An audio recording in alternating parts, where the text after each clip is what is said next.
Welcome everyone. Thank you for joining us, and thank you for coming to our third Truth and Restoration Town Hall as a part of our Project for National Healing. Our topic today is authoritarian cults, shared psychosis, and media indoctrination. Please keep yourselves muted until you are called upon to speak, and this session is being recorded. I am Dr. Bandy Lee, President of the World Mental Health Coalition, which is sponsoring today's event.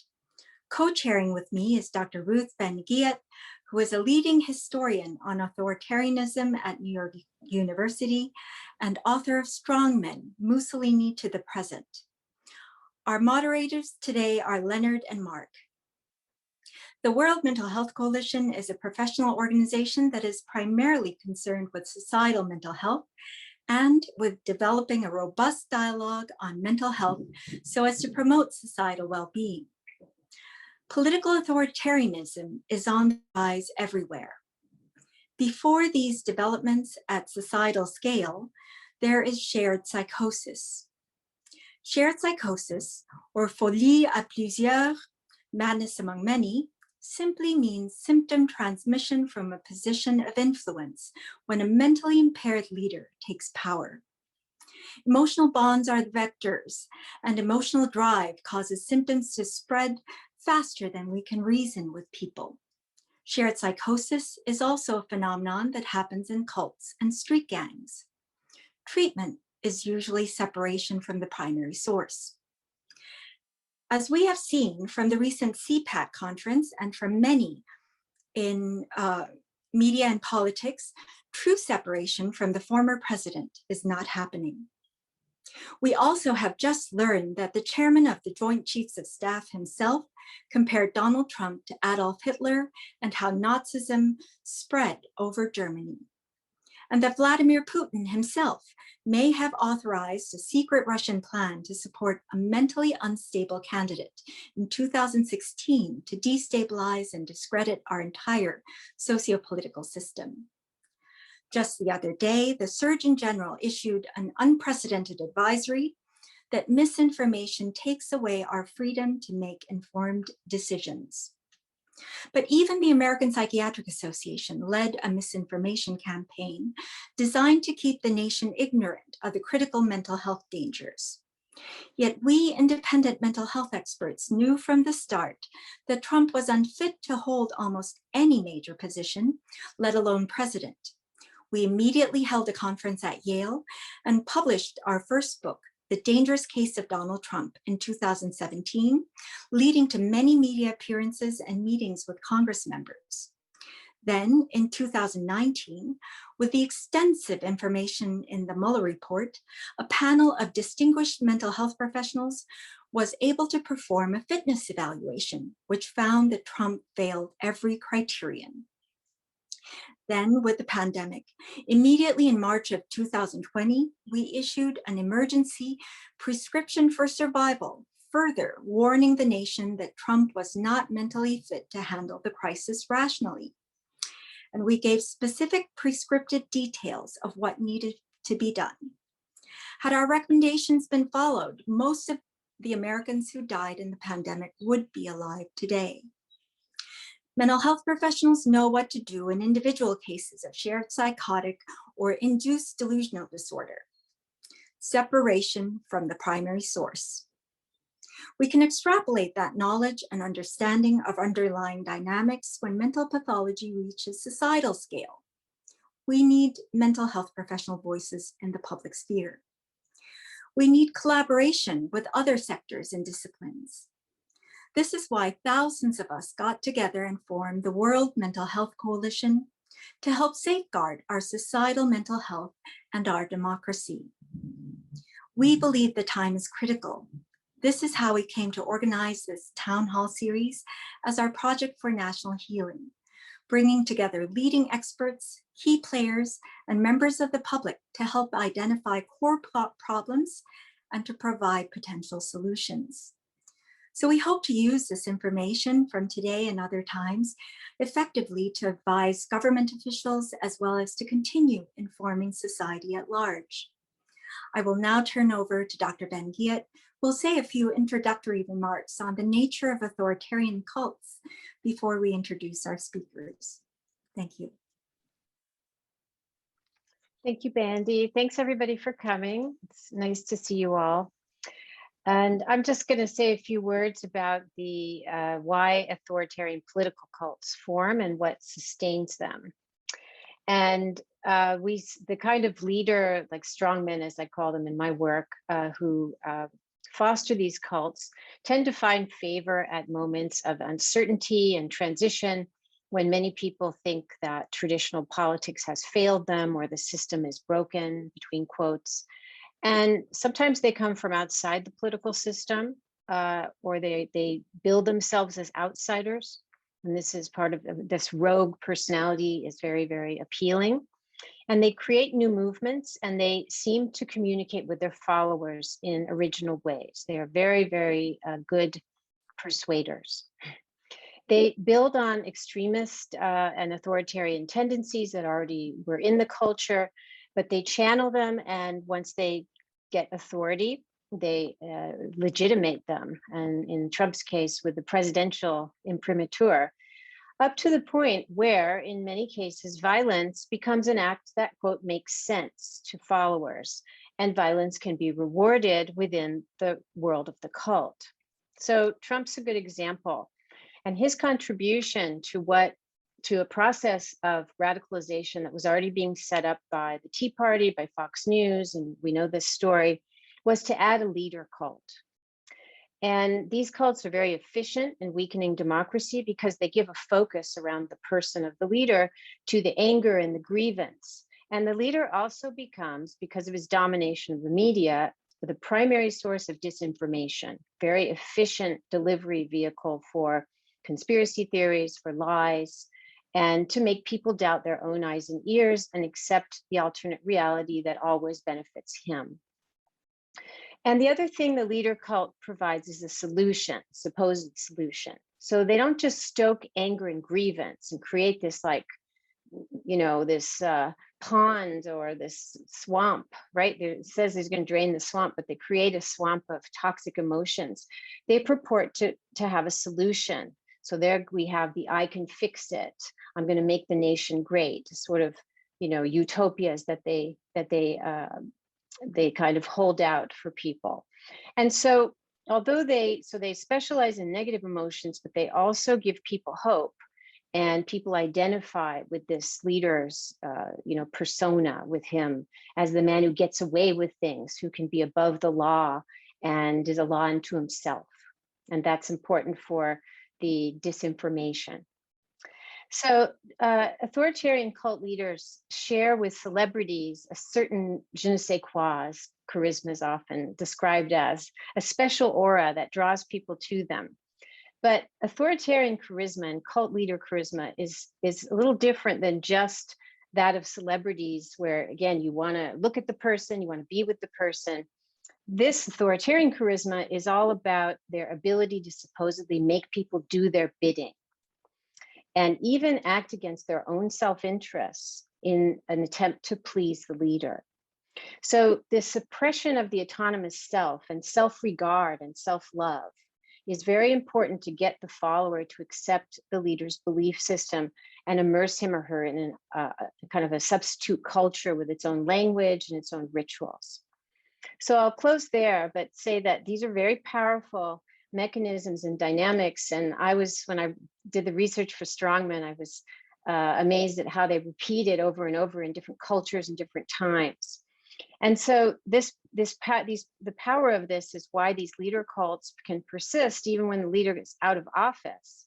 So when, there are many people saying when Trump was defeated, well, his leader cult will deflate. And I thought, no, not that easy. It probably won't happen because people don't want to give up the hope. And then, of course, the leader, if he's still in the media, like Berlusconi was and Trump is, they're expert at stringing these people along to keep the illusion. So I see January 6th coming from this perspective. It was many things, but it was also a leader rescue operation.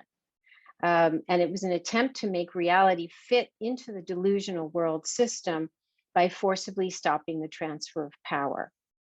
So I will stop there, and Bandy, back to you, I believe.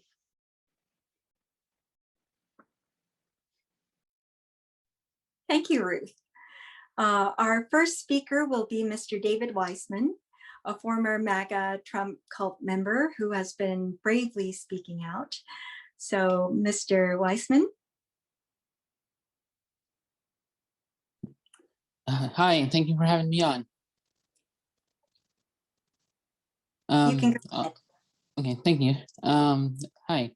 So a lot about my background, in case a lot of people don't know, is I grew up religious. A lot of my views began from a conservative type religious upbringing, and I really got involved in politics. A little bit after 9/11, I started paying attention to news and started watching Fox News. That's actually something that we watched growing up. So I immediately turned into that programming. Watching Sean Hannity, different media personalities like that. So, and thinking about it is they do tie religion to a lot of the, some of the political beliefs. So you think that they're telling the truth. So a lot of the feelings that a lot of Trumpers have has actually been going on before Trump over the years during Obama's presidency. And there was a lot of fear indoctrination that was building up. Fear that Democrats were going to go take your rights away, taking your freedoms away, supporting, radical religion, after 9/11, the fear of Islamophobia, that really struck the heart of many Americans because they don't really know what's about. So people like Sean Hannity, people, like Rush Limbaugh, who are very, very good at fear indoctrination, making people think that, we were in danger, the American way of life was in jeopardy. And during that time, when that was going on, especially getting close to the presidential elections, Trump, he saw the voices of conservatives, the concerns of what conservatives were speaking about, immigration, the caravans, taking our guns away, this and that. And I believe that's how I got a lot of people. And that's what hooked me in 2016 when I decided to become a Trump supporter myself. I was Tea Party, for many, many years, very, very right wing. And I really believed a lot of that stuff that was going on because they were very, very persuasive on the demonization of Democrats. And in all these a lot of it happened on Facebook too. There's no rules or regulations on misinformation on Facebook. So sometimes people really don't know, is this really true? And the bad thing about it is a lot of conservative commentary made regular media out to be like fake news. This is going on before Trump as well. So conservative media or media outside of the conservative world was always questioned. It was always saying it's fake news. There was always, appeasing President Obama. And I didn't realize that when Democrats are fighting for rights of others, I always believe that that was an infringement of our rights. And later throughout Trump's presidency, after the election, I had a dialogue that sort of opened my eyes on things. And I think it definitely had to take somebody of huge influence.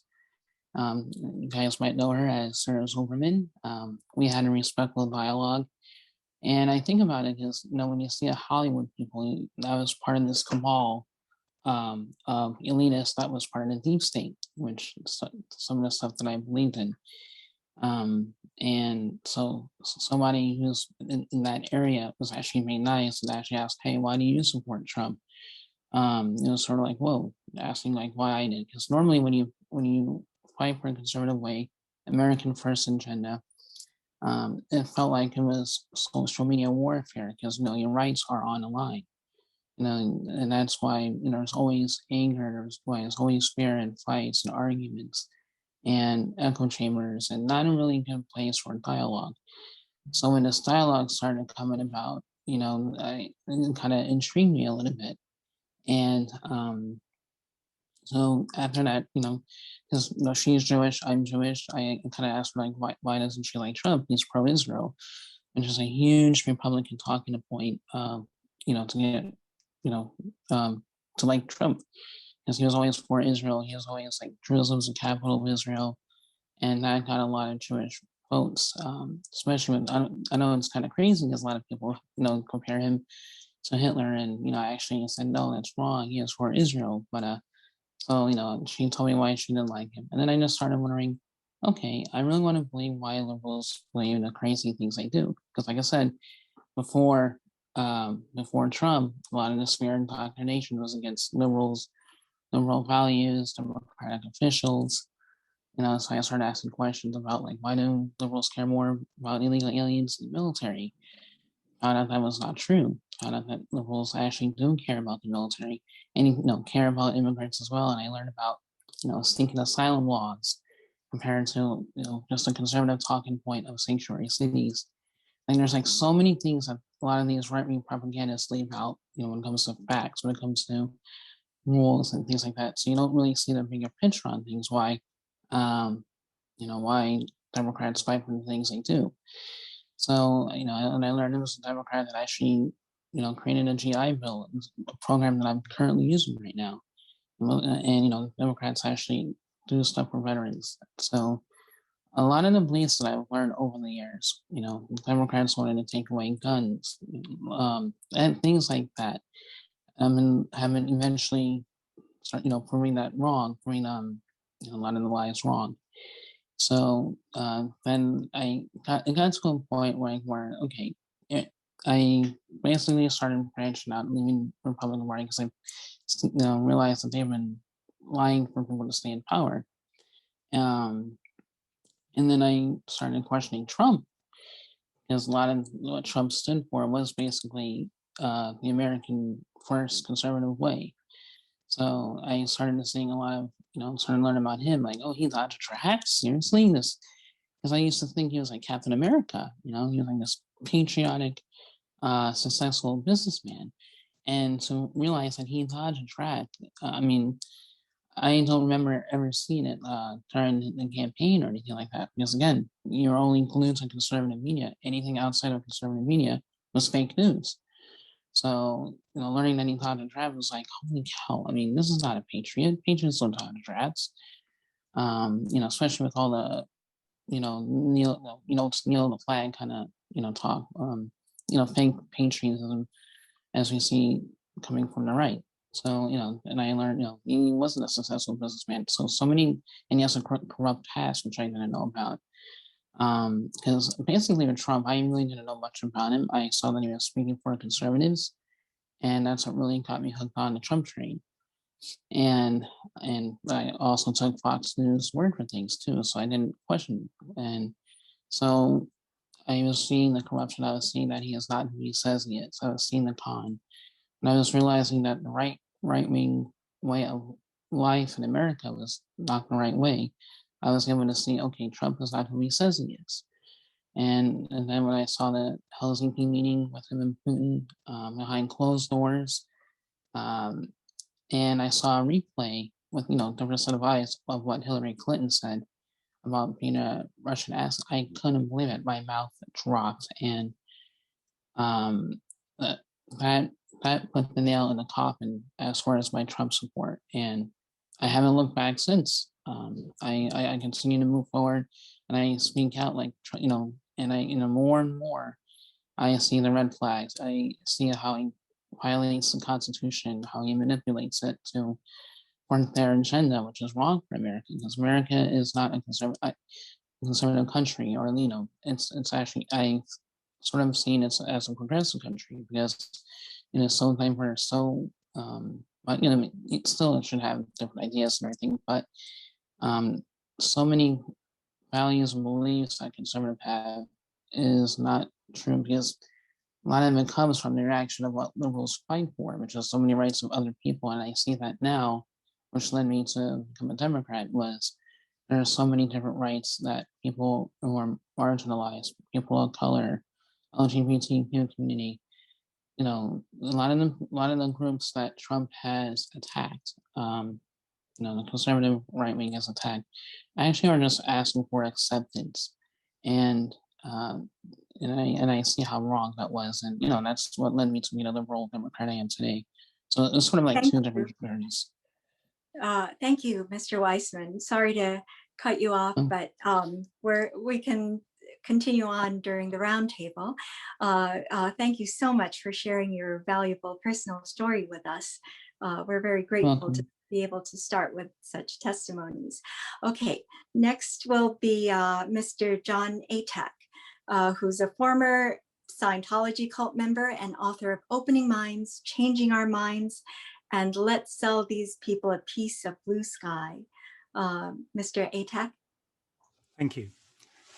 Donald Trump told Tony Schwartz, his Art of the Deal ghost author, that the world is made up of predators and prey. Authoritarians believe that predators should control the human herd. As President Biden said this week, our choice is between autocracy and democracy. I agree with Churchill that democracy is the worst system, except for all those other forms that have been tried. And I'm sure that we can improve upon democracy, but only by helping people, and especially the next generation, to become cooperators in a consensus society. To create a just and fair world, we have to overcome autocratic or authoritarian beliefs.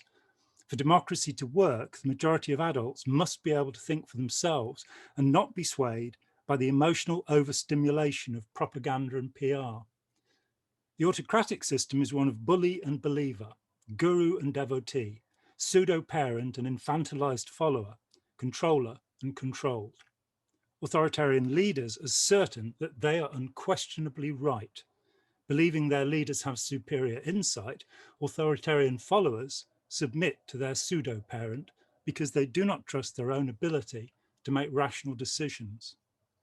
The Capitol Hill insurrection brought together true believers from the online cult of QAnon, along with sovereign citizens, Proud Boys, Oath Keepers, and assorted white nationalists.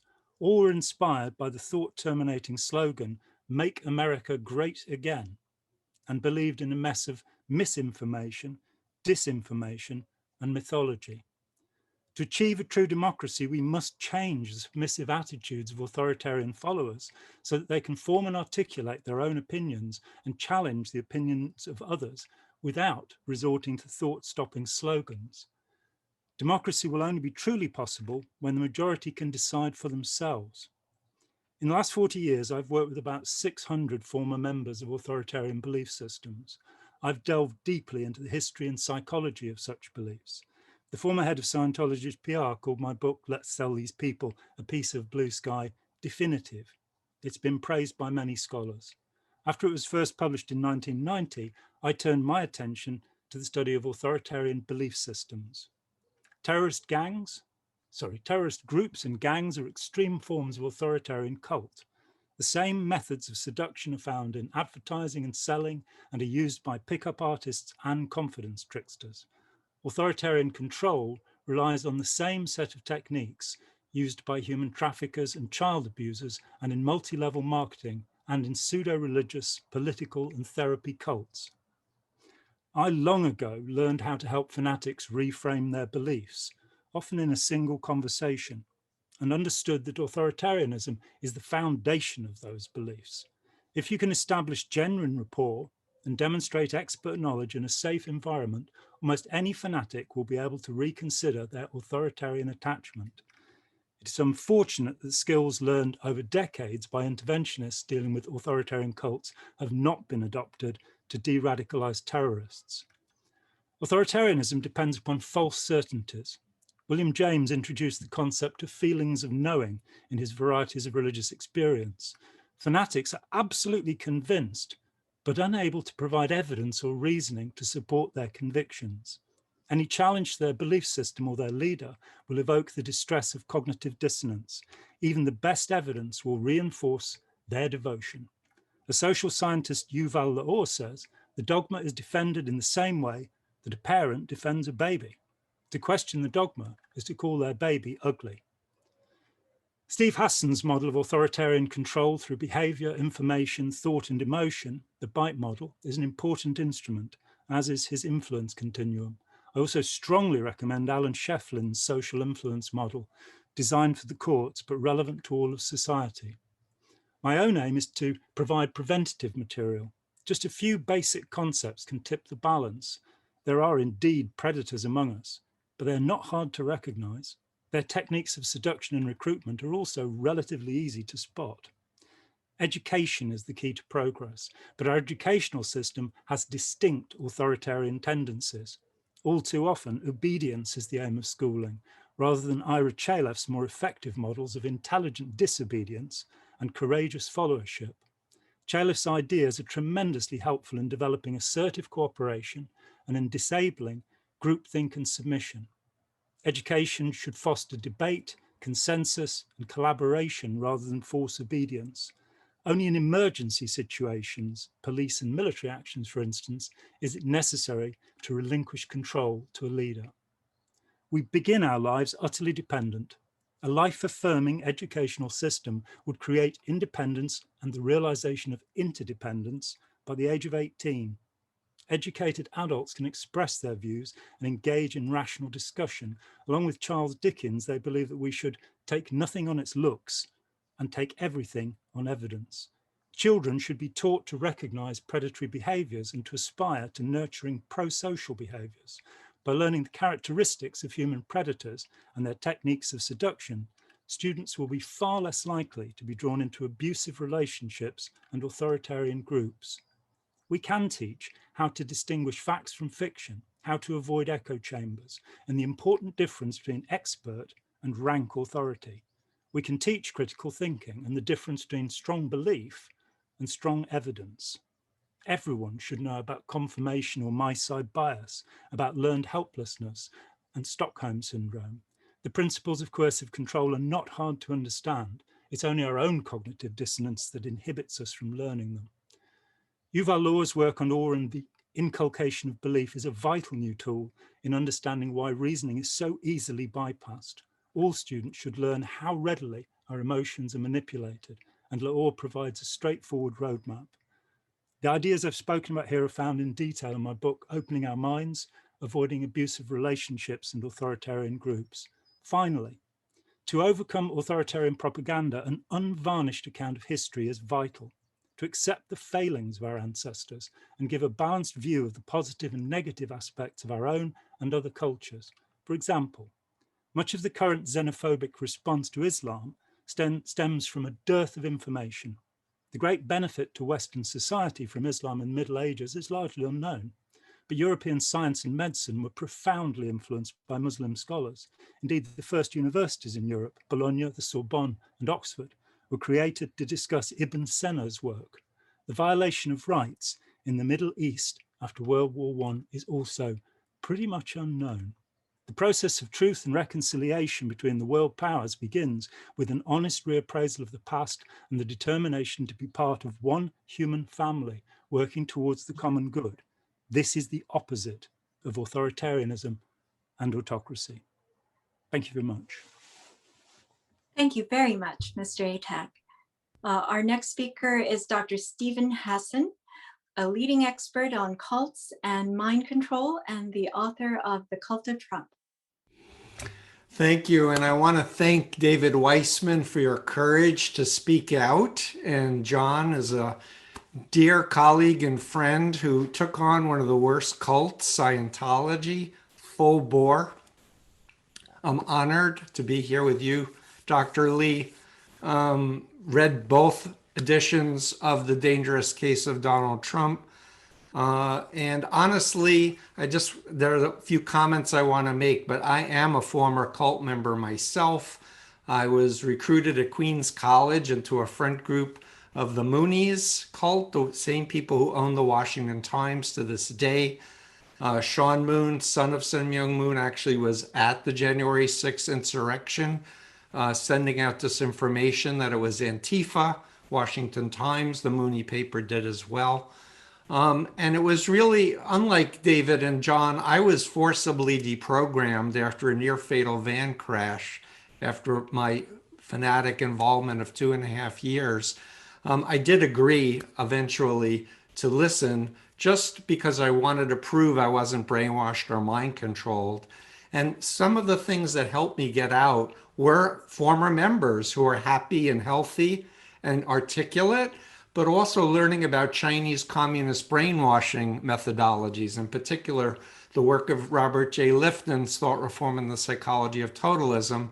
And I believe he wrote the foreword to The Dangerous Case of Donald Trump, Bandy.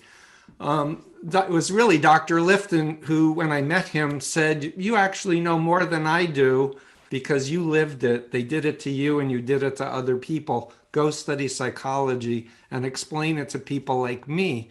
And here I am 45 years later, licensed mental health counselor. I've recently gotten my doctorate, and I did my dissertation on undue influence in the law, wanting to bring together the key concepts of brainwashing, thought reform, coercive persuasion, tying it together with undue influence in elderly, trafficking, which is fraud, force, and coercion. And I did the first quantitative study using my BITE model of authoritarian control to try to demystify this thing of undue influence.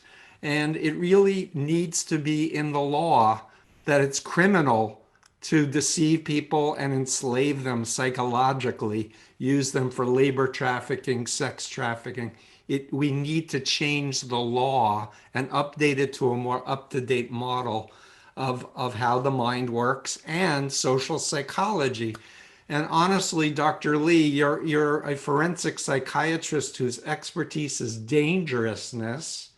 And I've heard you speak. You've come and spoken at our forensic think tank several times, but I had never heard the use of shared psychosis until you used it. And I was like, of course, but is that really a thing? And of course it is a thing. It is a thing.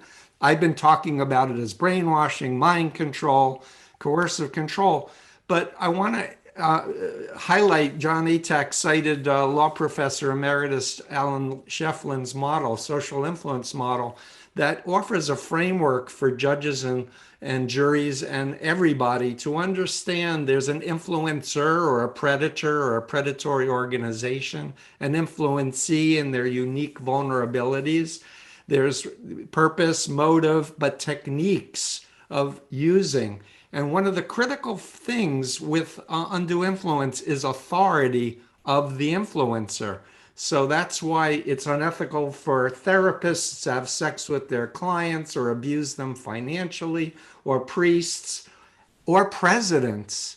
And in my definitive opinion, Donald Trump needs to be charged, arrested, tried, and hopefully convicted of inciting people with the big lie about the election, with all of his cohort people, Rudy Giuliani, Bannon, Stone, all the rest, that have been promulgating national mind control or shared psychosis or coercive persuasion on people, where, as John was correctly saying, we need to come back to the challenging this notion that we live in a post-truth world. No, truth still matters. Evidence matters. Science matters. The pandemic is real. And as you said, Dr. Lee, one of the primary interventions with shared psychosis is separating the predator who's influencing everybody. But in this case, as we heard aptly from David Weissman, it's Fox News, Breitbart News, it's social media, it's Facebook. It's this whole media echo chamber that is forgetting that to have freedom, we need responsibility. The law says it's illegal to cry fire in a crowded theater if there isn't fire. And that's exactly what Donald Trump has done, the malignant narcissist, to keep hold of power. So I want to say Congress should have open hearings, Senate should have open hearings on the whole topic of undue influence and how intelligent, educated people can be indoctrinated into this black and white, all or nothing, good versus evil reality. And we need to come together as a country. And I'm not seeing the media educating people. I see media inciting people, but not giving really practical, doable things. And like John was talking about, developing curriculum for schools to educate people. We need to be thinking like this is a public health crisis. We need preventive education, intervention services. We need help for people who are exiting.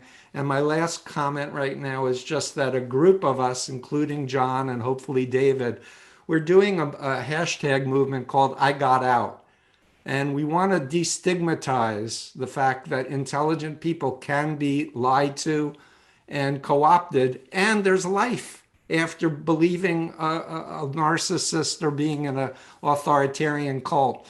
And the more people share their personal stories with those they know, I believe we can turn this situation around. Thank you for the opportunity. Thank you again, Dr. Hassan. We're very privileged to have those who not only have the expertise, but who have lived the experience and can offer your expertise as survivors. So it's a very special town hall in that way. Now I will turn it over to Dr. Ben Giet, who will introduce the next two speakers.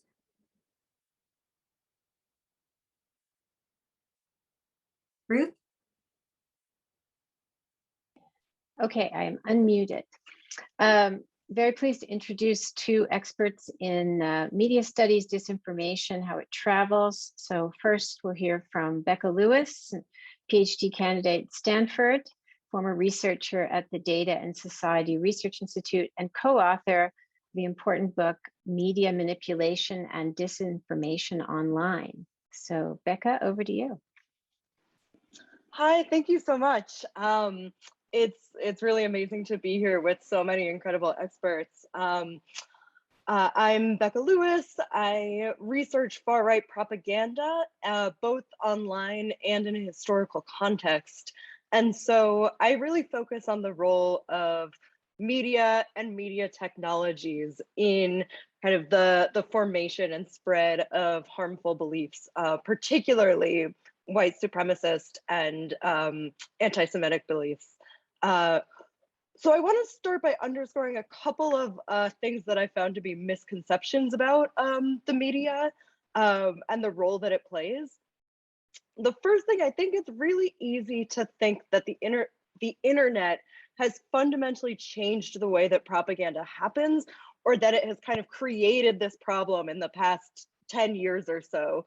I think we tend to talk a lot about scary algorithms, kind of deep dark corners of the internet with drawing people in, and there certainly is a lot of that to delve into, but I actually think we can demystify a lot of what's going on online when we look back at the history of mass media in our country, because a lot of the dynamics that have drawn people into far-right movements remain the same today as they were back in the 1920s and from there on. The other thing is that we tend to think of the media as an information vehicle. We think kind of, people say facts, the audience receives the facts, that changes their mind. And that tends to present the idea that if only we can kind of present the right facts to people, audiences will kind of immediately kind of snap out of their ideas. But actually, media help people develop deeply held emotional and identity-based bonds. And so the strongmen that use media kind of take advantage of those really emotional and illiberal aspects of the media. So I want to focus really briefly on two aspects of the media that kind of get at both of those things I was talking about. So the first is that mass media, from the beginning of the 20th century up until now, it has enabled these charismatic authoritarian individuals to reach huge audiences. So we can think back historically in the 1920s and the 1930s, Father Charles Coughlin used the radio to speak to millions of audience members. And what happened, this was new at the time, but it will ring true for today, is that these audience members came to feel that they knew Coughlin intimately. They would send him letters with praise. They would share intimate details about their own lives. And in more recent decades, media psychologists have developed a name for this phenomenon. It's called developing parasocial relationships with celebrities or media figures. And that really refers to the sense that audiences feel they truly know the people that they hear on the radio or see on the screen. And I should mention, it's not a delusion. People are largely aware that they don't actually know these people, but it's that sense that I think all of us get to a degree when we're watching media, that we come to feel that we know people because we hear them, on the radio or see them on TV every week or even every day.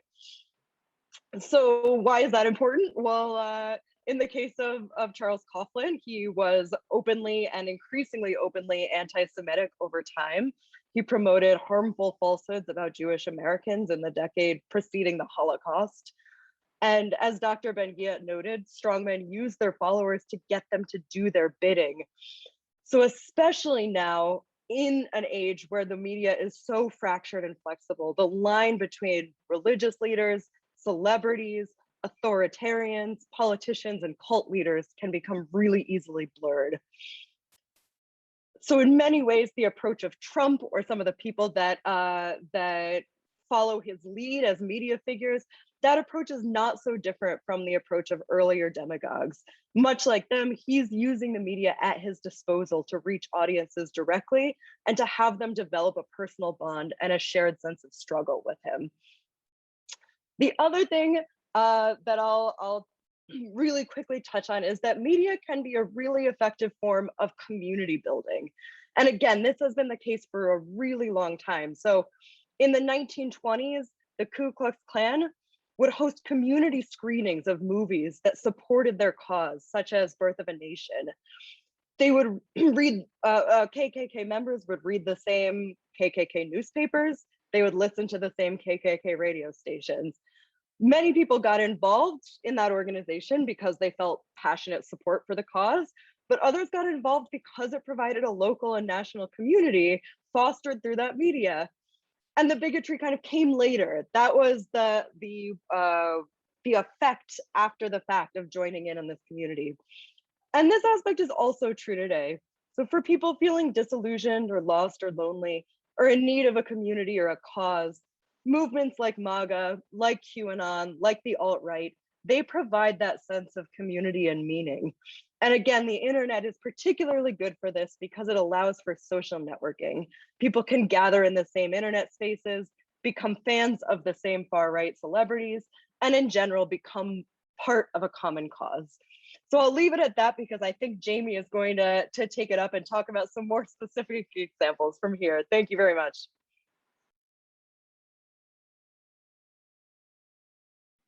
Thanks so much, Becca. That was great. And Mussolini had a syndicated column in U.S. newspapers for 7 years, and was a huge media star, something we forget. So next is Jamie Cohen, professor of media studies at Queens College, part of the City University of New York. And he is specialist in social media, focusing on far-right extremism and digital media literacy. So Jamie, over to you. Thank you so much. Thank you, Dr. Ben-Ghiat. And thank you, everybody. This is a real honor to be here with these experts, and this conversation is incredible. So thank you. My story will be a little bit more specific, considering an anecdote that actually occurred. And Dr. Hassan, I'm at Queens College, and I don't think we have the Moonies anymore, but that's an unfortunate, the Queens College has been around for quite some time. So my story actually is about an event that happened several years back when I had, about 2 or 3 years ago, when I had an actual fascist as a student in my classroom. And I don't make that generalization as a subjective moment. I mean that as in he was identified as a nationalist. And his nationalist was outspoken in my classroom, and the administration actually didn't really have an idea how to handle it. The student was radicalized via YouTube. And so I'll be actually referencing some of the work that Becca Lewis has created in this, because it's important to focus on the aspects of what we don't really consider when we think about radicalization inside of these new media spaces that, as Becca mentioned, are really part of a longer structure of how media creates this type of structure in the first place, especially in parasocial relationships. This student was radicalized by some YouTubers who are known as some far-right YouTubers like Stefan Molyneux and Lauren Southern. But even more interestingly, he was part of a very strange sub-fandom and a subculture where he was further radicalized on a Tumblr site called My Nationalist Pony. And if all of these names and these sites make no sense to you, you're not alone, but I assure you they're actually extremely popular to some young people.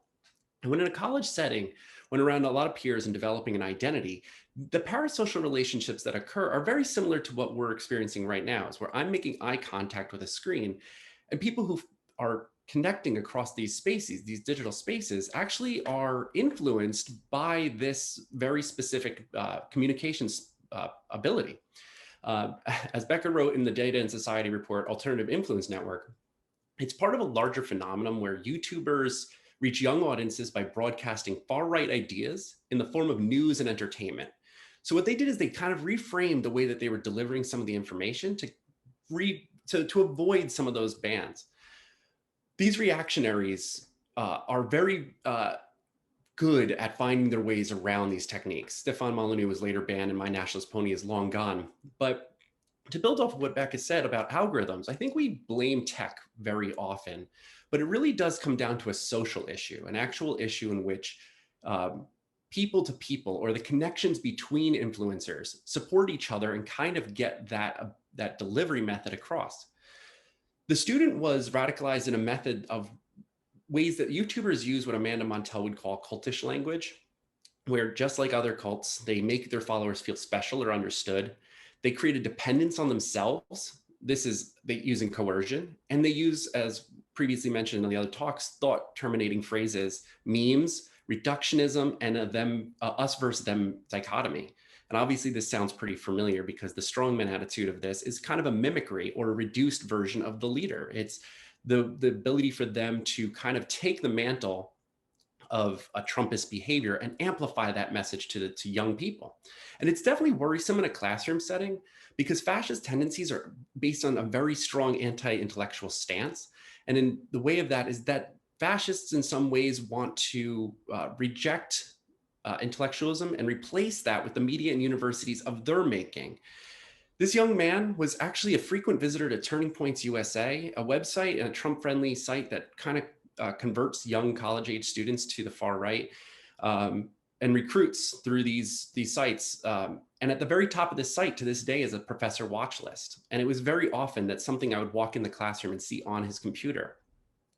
But what I think is interesting is that there's ways to combat this, or ways to kind of come back and reverse this course, or not take this as a simple way of saying, oh, we can't have access to these young people. What we can do inside of our spaces, as previously mentioned, is consider how we could reframe or enact critical thinking inside of our classrooms. One of the ways in which that I was able to gain access to some of the young people and bend it back is empowerment, giving digital competencies, showing that techniques and being a YouTuber isn't just something that's on the side of the screen that they can't have access to. They have the ability to edit, to make media, to create video. And those competencies give them the feeling that they can actually be part of the system. But more importantly, I think, is one of the things that is a critical understanding of how social media operate.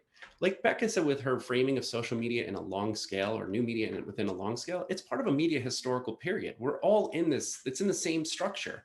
So we have to think critically about it beyond the idea of just the consuming nature, where we're just consuming what's in our feeds. We have to kind of examine the profit models and see how those act, and where data is being taken from us or captured from our existence, or how we're operating as part of a system we have no real say in operating.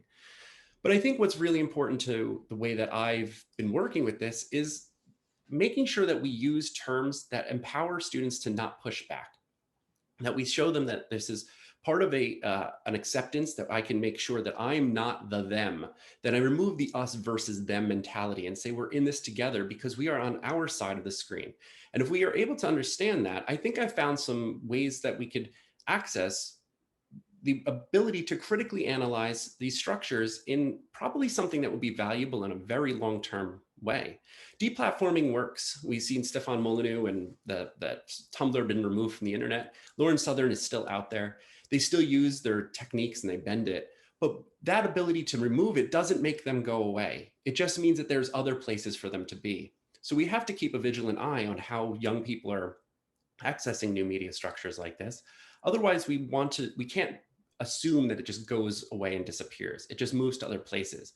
And by taking a critical view and being empowered to see the structure as it operates, gives us that ability to be a little bit like more in control of how to manage our future as we go into a more likely new media format. So thank you so much for your time. I really appreciate being able to talk with you all today. Thank you. Thank you so much, Ms. Lewis and Dr. Cohen, for bringing such an important perspective to this. Going back to shared psychosis, I often talk about how at national scale this has become a mental health pandemic. And just like any pandemic, you have the source of the spread of symptoms, and then you have the environment, which the media environment consists of in facilitating the spread. And then you have host vulnerability, which is the population that has not been taught critical thinking and has not been taught how to guard themselves against this. And so thank you so very much for bringing us this perspective. Now we have about 20 minutes for a roundtable discussion. And it's pretty much freestyle the way that we have been doing it lately, unless Dr. Ben-Ghiat, you have some questions.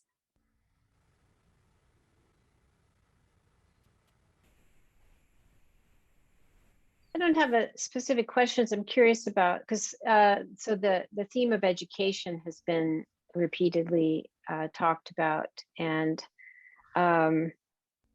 we can't miss that we're in a period in the States, and every time you have rising authoritarianism, the universities and schools and critical thinking are targeted. And it's happening in the US very at the state level, right? With all of the laws against teaching anything with critical in it. Now it's critical race theory. But this is a kind of a shorthand, a distillation of a kind of assault on critical thinking, on the shared vision of the past that has been mentioned. A kind of a past that authoritarians need to suppress, right? So just this, I wonder what people have to say, how to, what we can do to, in the face of this kind of attacks on education. I agree fully with everything that's been said about what to do in our classrooms or in our communities, but how to best resist this this state, coming down from the top, these attempts to restrict free speech, which is what they are for authoritarian purposes.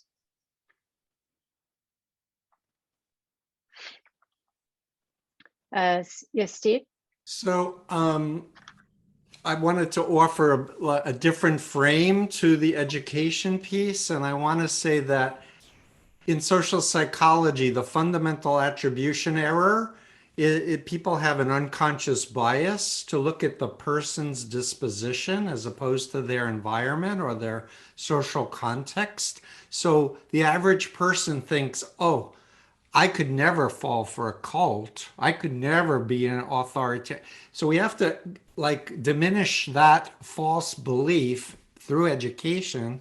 And I also, in my research for the cult of Trump, I wrote about Coughlin, by the way, Becca, as well, and the efforts to stop him and deplatform him, which actually happened and needed to happen.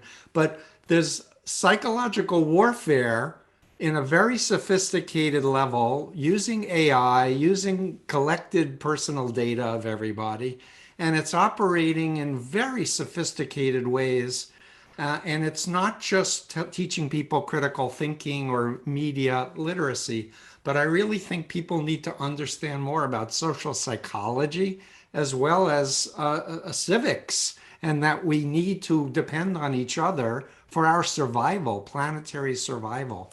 So I just wanted to mention, oh, and lastly, that in my thesis of the cult of Trump, there are actual authoritarian cults influencing Donald Trump, and I name them, as well as his base were in cults already, many of them New Apostolic Reformation, Opus Dei, neo-Nazi groups, just to name a few. So we have a bigger problem than just Donald Trump. We have a real issue of separating out ethical, legitimate organizations that should have our tax exempt status that we support, and ones that are using that to manipulate politics for their own power, money, and sex. Thanks. If I may jump in with that to build off of Dr. Hassan's point about civics, I think that's one of the most important factors that I've been able to enable is having young people get very local, seeing where that occurs. Because if we take away the globalization idea of all the kind of like the miasma of social media and message boards that kind of turn everything into an ideal or an ideology, and we make it something physical that somebody can act with and actually engage with, they feel much more empowered to take small action, and small action becomes bigger action later. And I think that's a really good point. So thank you. Yeah, I'll just quickly jump onto that and say that to Jamie's point, I think one thing I have written about is the connection between the collapse of local news and the quickness with which people kind of seek out other ways to get involved. And so that gets to some of the things that people are talking about in the chat, which I think are incredible and incredibly relevant about the economics of news and media and how much that's an issue. When there isn't kind of a thriving local news environment, then people start to look for meaning and purpose elsewhere. And I can't agree enough with what Jamie said about trying to get them back rooted in the local. The other thing I'll just add to that is, in terms of education, I think there's another kind of major mental health issue at work here, and that's the mental health of the teachers themselves, who often are trying to grapple with teaching, first of all, without enough institutional support as it is. And then on top of that, when teachers become the targets of these harassment campaigns, it can be incredibly scary, incredibly traumatizing. And I think focusing some efforts as well on how to support and bring materials to teachers to let them know, how they can be supported in any number of time, or trying to work with the institutions to build more institutional support, and anything along those lines, I think is incredibly helpful. Yeah, because if you are at a public, if you're obviously public school teacher, or if you're at a publicly funded university, in some states, they're trying to come for you, starting at UVA with somebody who has academic power. He's a full professor, Larry Sabato, who directs the Democracy Institute. He has an endowed chair, so he's got power, and they're trying to. It reminds me of stuff that Orban and Putin do. They are trumping up a quote ethic. This is the Virginia GOP. They're trumping up a quote ethics investigation against him. I don't know the latest status of this, but this is what they're threatening to do publicly. So at every level if you're at a private university, people still write and try and get you fired all the time. They complain to your boss and stuff, but they have a little less leeway. But I think what Becca said, providing support. The other thing I'd mention about it's all part of the local schools being rooted in communities and local news. It's about, who do you trust? Because local news where people were very attached to their local anchors or radio stations, and I do call in radio and like small cities or towns, and it's very important, because authoritarianism is always about destroying the horizontal bonds that are civic ties, civic society, and instituting, and this is cults, right? The vertical bonds between at the national level, the leader and the people. And when we have rallies, what do the rallies do? The staging, the choreography of the rally, it's all about the leader and the people and the vertical bond. But when you have authoritarian political cultures, and you see this even where we still have functioning democracy, the system populates little Trumps and little Mussolinis. And so the culture locally and statewide, all the levels shifts to become authoritarian. So we had Pompeo, we had William Barr. Pompeo's he's a little Mussolini, little Trump. And so they in turn replicate the horizontal bond of the leader and destroy. So think about what happened in America with all the federal agencies, where you had massive purges of people at the Department of Justice, at state, and they were staffed instead with lackeys and ideologues and zealots loyal to Trump and Trumpists. So this is something that we in America have lived through in a very concentrated fashion, this shift of cultures at the local level with the destruction of local news, at the political level, the end of dissent. You cannot be a dissenter inside the Republican Party anymore. So all these vertical chains of authority have been reinforced. And this helps these cults to thrive, I think.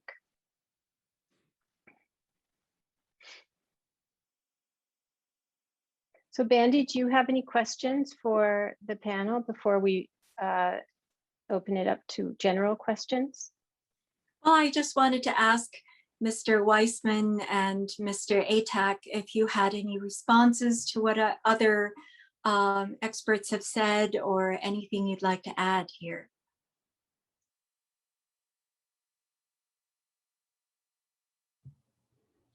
Yep, I'm happy to. I'm very happy to hear Charlie, excuse me, Charlie Coughlin mention, because he's quite significant to my understanding of the upbringing of Ron Hubbard, who of course grew up in America during Coughlin's time, and pretty much his method of rhetoric came from Coughlin.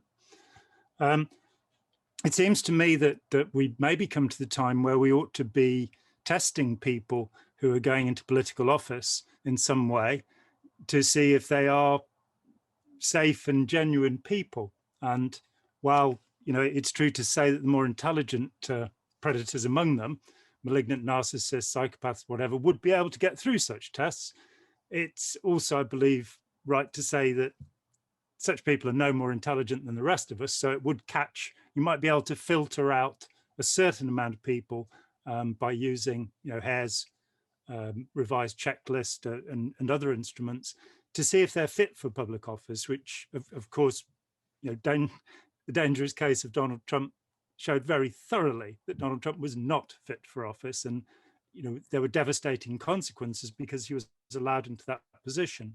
We're now seeing all over the US.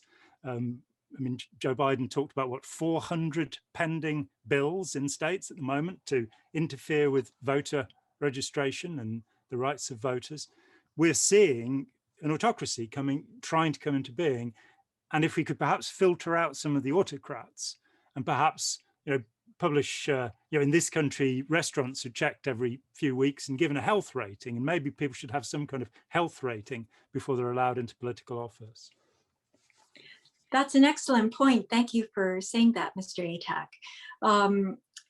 Well, just about every position in the United States that deals with life and death matters, even just one life, is required to take a mental capacity evaluation before taking the job. And yet, and especially all military officers, police officers, and those who handle nuclear weapons are mandated to undergo extensive psychological testing and renew it every year. And yet the person who orders nuclear weapons is not required to do so. And fitness exams are actually global. They test whether or not the person is able to respond rationally and based on reality, no matter what disorder they have. So it would weed out all kinds, including narcissistic personality disorder or psychopathy, and supposedly. So we need people who are vigilant about those things, and it can be done. If it is done, then you're pretty much excluding all the potentially contagious viruses from taking positions of influence, and shared psychosis would be prevented. Okay. And shared psychosis is a real phenomenon that's been described since the middle of the 19th century.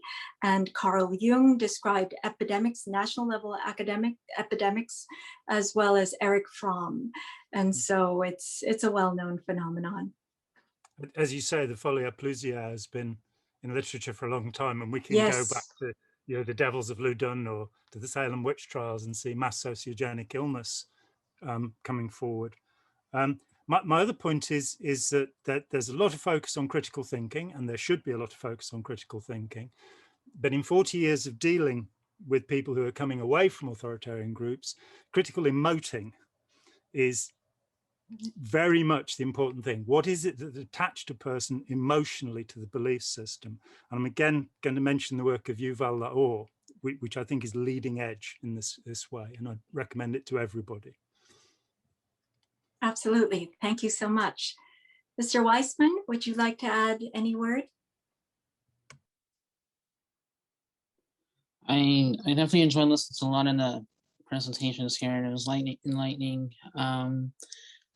I do wonder if there's a way to, with all of the studies of psychology of the fear indoctrination and everything that we talk about, is it possible to bring this to the government and see if possibly maybe find ways to enact a fairness doctrine or updated version of a fairness doctrine, so we can do more to combat fear indoctrination media.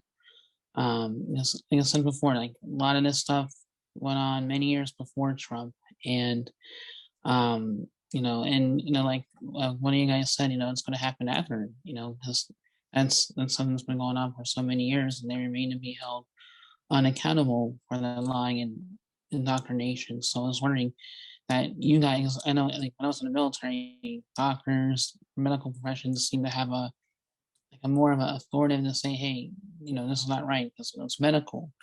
So I'm wondering if you guys have any way to reach to the White House and maybe enact something to combat fear indoctrination.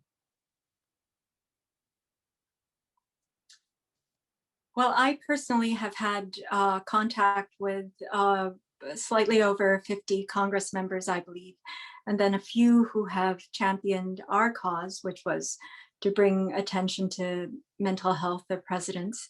Representative Jamie Raskin in particular has been interested in, he has a bill out that would modify the 25th Amendment, for example. But as for global issues, dealing with the global mental health of society and how to moderate, regulate the media atmosphere, nothing really is done. The Surgeon General came so close to mentioning mental health, but did not. He stopped at misinformation. So there's really a lot of public education that needs to be done. And I can just add that mind control is like a virus, and it was like it hacked my identity and my belief system, and a cloned moon took over my body and my mind. So I was thinking through his ideology, but the real me was still in there, but it needed help to get access to my own power and strength again. Well, inspired by Dr. Hassan, the World Mental Health Coalition has issued a Declaration of the Freedom of Mind, which mirrors the Declaration of Human Rights, and we hope to promote that someday. Great. Okay, so shall we move on to the audience question and answer session? So now we'll move to audience members. If you have a question, please use the participants icon that you see at the bottom of your screen. Then there will be an option to raise your hand. If you raise your hand, Leonard may call your name. And once he calls your name, you can unmute yourself and speak briefly. Keep your questions brief and address your questions to specific speakers if you would like. Great. We'll give people a moment to begin raising their hand.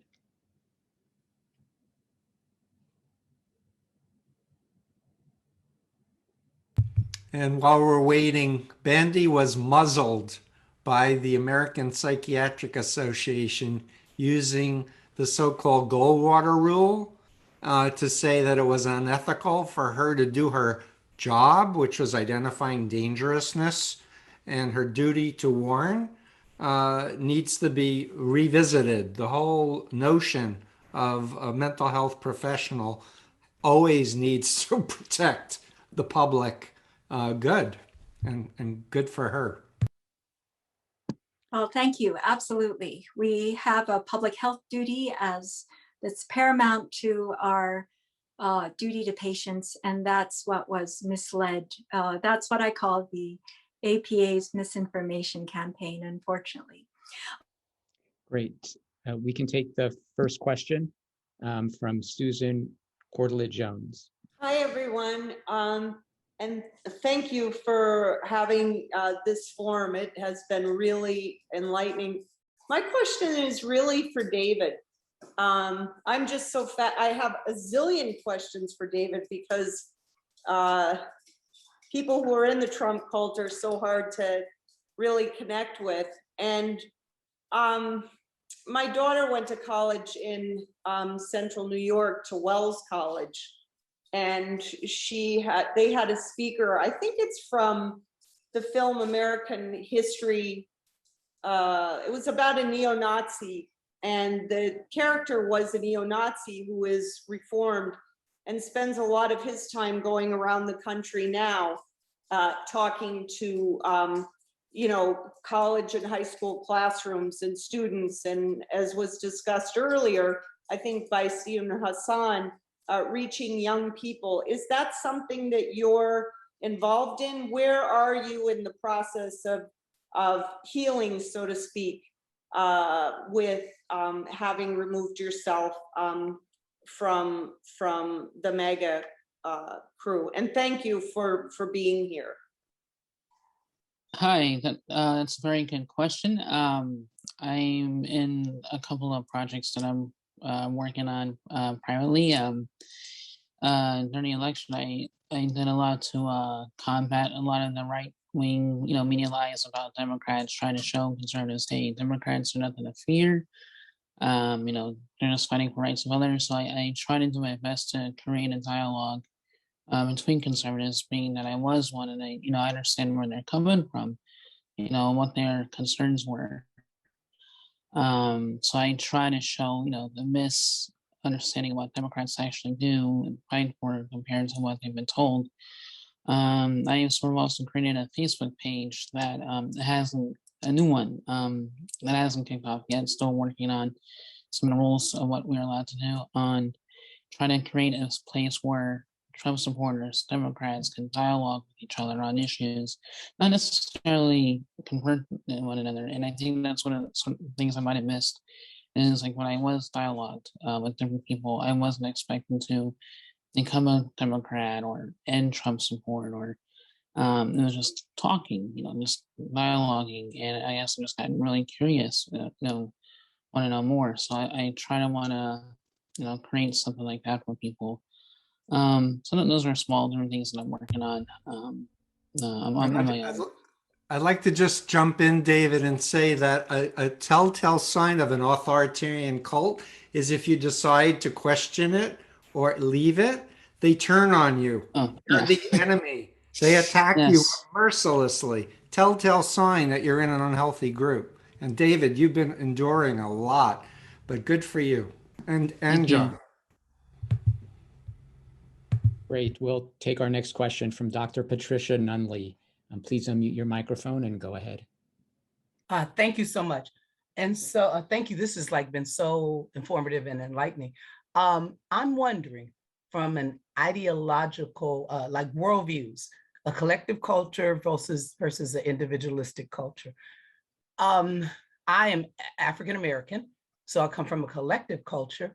And so I'm wondering if I were from an individualistic culture, would it be more difficult for someone to convince me that this strongman is, crazy, because I'm from a culture where it's I have my own mind, et cetera, et cetera. So let me put it simply. Is it easier or more difficult? No, better question. What does your worldview have to do with the probability that you would get in something like this and not be able to get out or get out? Okay, I'm quiet. I think you guys get it, right? I think the critical thing is if you're situationally vulnerable, like my girlfriend dumped me and then 3 women flirted with me at the cafeteria of Queens College, someone losing a job, someone going through a pandemic, there are a lot of vulnerabilities. And with micro-targeting, by collecting people's data, every like and dislike you have, I think that people can be manipulated unless you can step back and understand the influence continuum and really have a pod of trustworthy people that you can reality test whatever's coming your way and not go too far down any rabbit hole. I think people are also more vulnerable at specific times, which is when you're dislocated, when your routines or habits change. And that's not necessarily a negative change. It can be that you've moved to a new town and you don't know people, or the first semester in college, or any transition makes people easier prey, whether they belong to a collective or an individualistic culture. But I would say that particular groups will appeal to particular people and will recruit within specific communities, and their programs will be tailored. And anybody, as we heard earlier from Becca Lewis, anybody who's in a situation where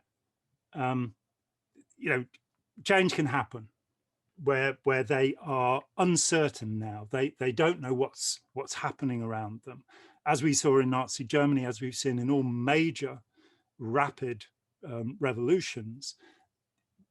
People, even the cleverest people, which again, and I come down to critical thinking, even the cleverest people will join up, which is why we see that 45% of medical doctors joined the Nazi Party in the lead up to World War II. So there is a collective culture that has a tremendous influence. There's also what we've grown up with. We pretty much all of us grow up with magical thinking one way or another. And so we accept things that we really should be reasoning about, but we accept them as miraculous or something of this type. So we're I think as very much that our educational system trains people to be compliant, trains people to be obedient. And with Oscar Wilde, they take the view that disobedience is man's original virtue, that right to be disobedient. I've mentioned Authoritarian intelligent disobedience, which I think is a very important work, saying, well, why are we training our children to just comply? Why aren't we training them to think, to assert themselves, and to become part of a conversation, rather than getting a certificate and being thrown out into the world? Yeah, and to John's point, I'll just add that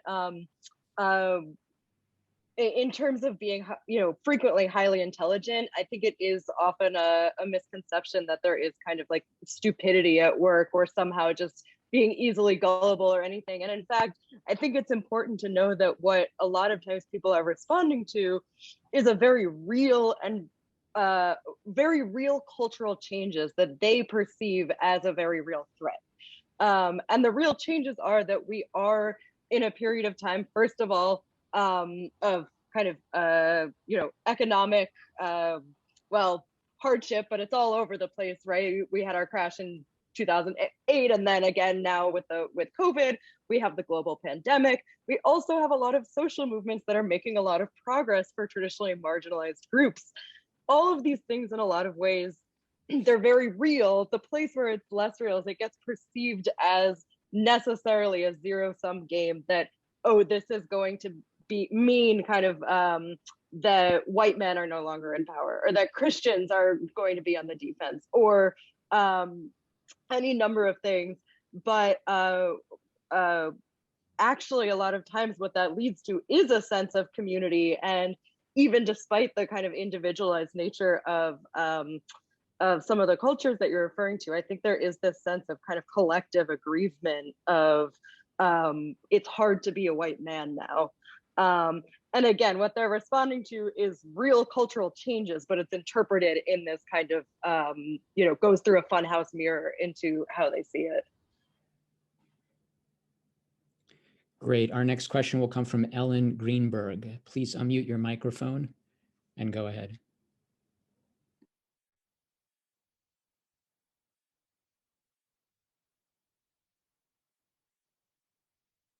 Hi. I want to thank everybody for this conference. And my question is, I don't understand why there seems to be an inability for somebody to combat all the death threats that are occurring. It seems like that is stopping people, like in the legislature, or I don't know. I mean, I'm just wondering, why isn't it discussed more? Why isn't something not being done about it? Thank you.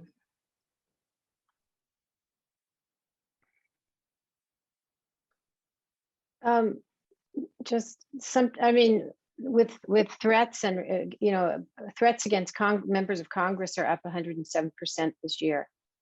And there are many reasons for that. With that whole sphere of things, the public often doesn't know what's being done. People don't like to talk about it, and the remedies enhanced. I mean, occasionally you hear about, like when Representative Peter Meyer voted to impeach Trump in February. He's a Republican, and he gave an interview saying he had to buy body armor and get heightened security, but often we don't hear about what they're doing. And it's part of I wrote a Washington Post op-ed recently. I published it. The original title was Culture of Threat, because this is happening all over. It's election workers, it's journalists, it's members of Congress. And this is because the GOP has decided that violence is a legitimate political tool now. So if that's the large scale kind of threat you were referring to, that's what I was addressing here.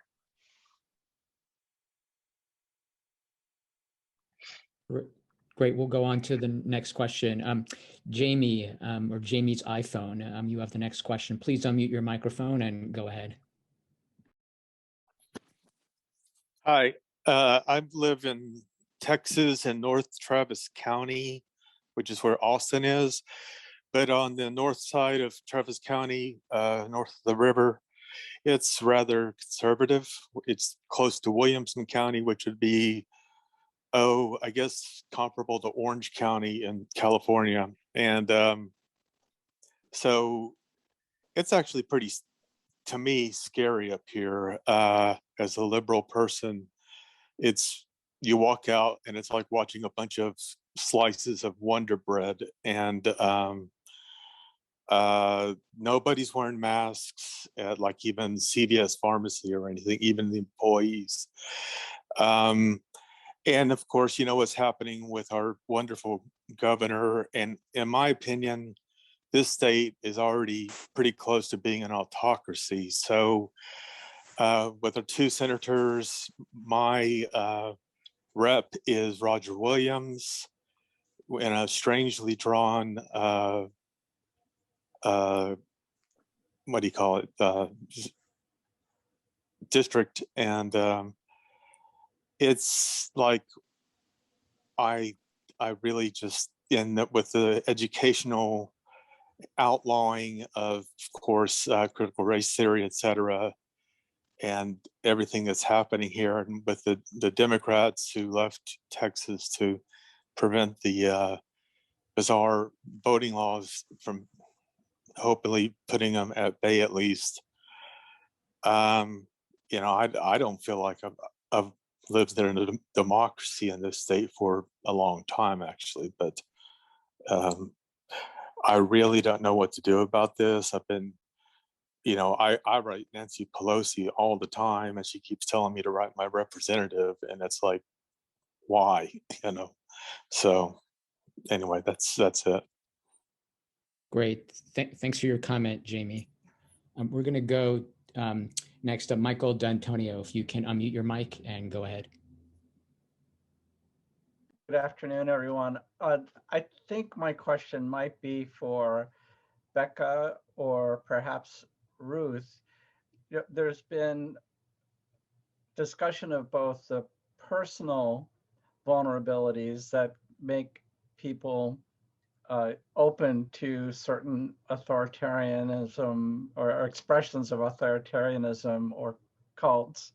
And then we've also heard a little bit about economic or historical change and how that could also open a population to vulnerability. From your research and writing, have either of you seen instances where this fever has broken without a terrible thing like Mussolini or Hitler coming to power and sort of burning the whole thing down? You know, so I think a lot of us who would like to avoid that fate find ourselves wondering, are there conditions under which things improve, and can that happen without devastation?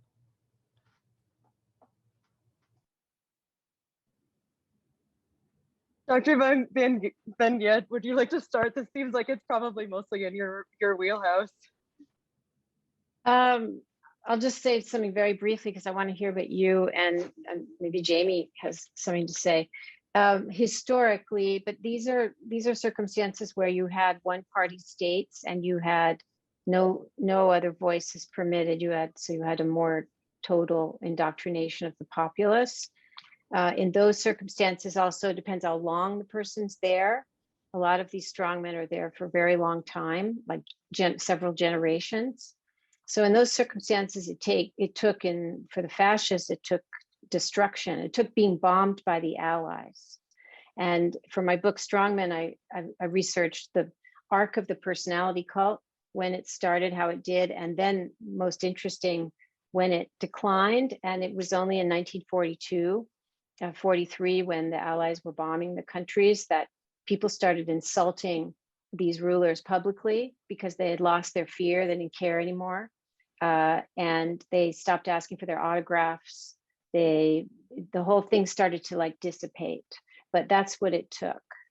And so it's look at Bolsonaro also, he was very, popular, and now if there's some kind of a public health disaster, you need some kind of collective tragedy.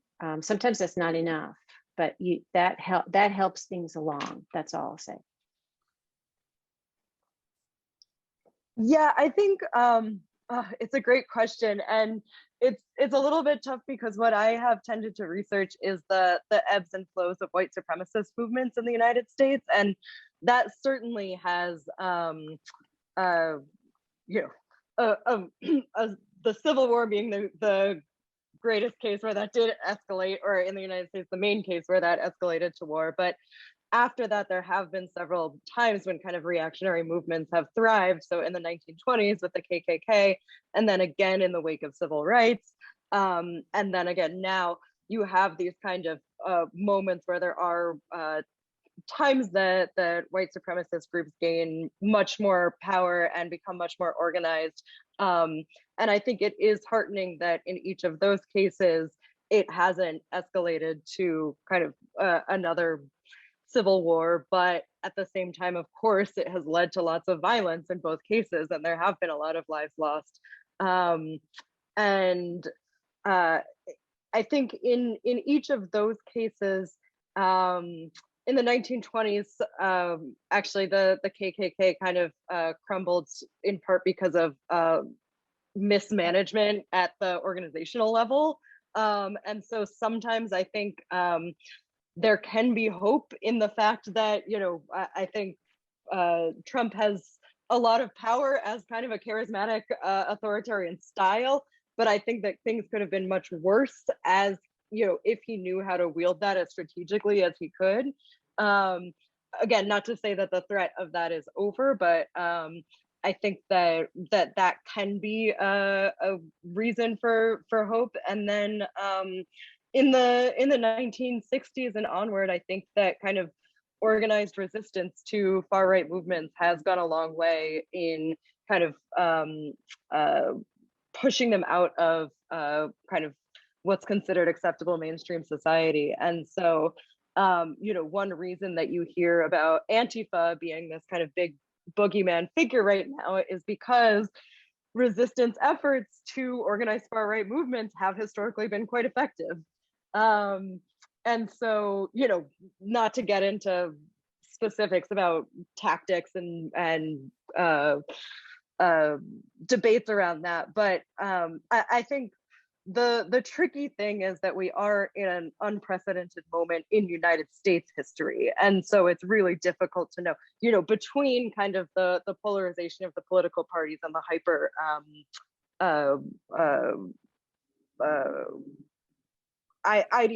ideologue, you know, turning political parties into ideological vehicles, particularly on the right, as well as kind of the fractured and unregulated media system that we're in. All of that makes it tough to know kind of what is different this time around than other times. So I'm starting to ramble because I don't have a solid answer to that. I'll leave it at that. Okay, well, thank you very much. As usual, we have many more questions than we can possibly answer, and we're out of time, but we will remain on for about perhaps 3 more minutes, okay, Leonard, for people to be able to write down their questions in the chat, and we will try to post them on our summary remarks on our website. Our website is worldmhc.org, World Mental Health Coalition, worldmhc.org. Thank you once again to all our speakers, everyone in attendance. Thank you all for coming, and have a great evening.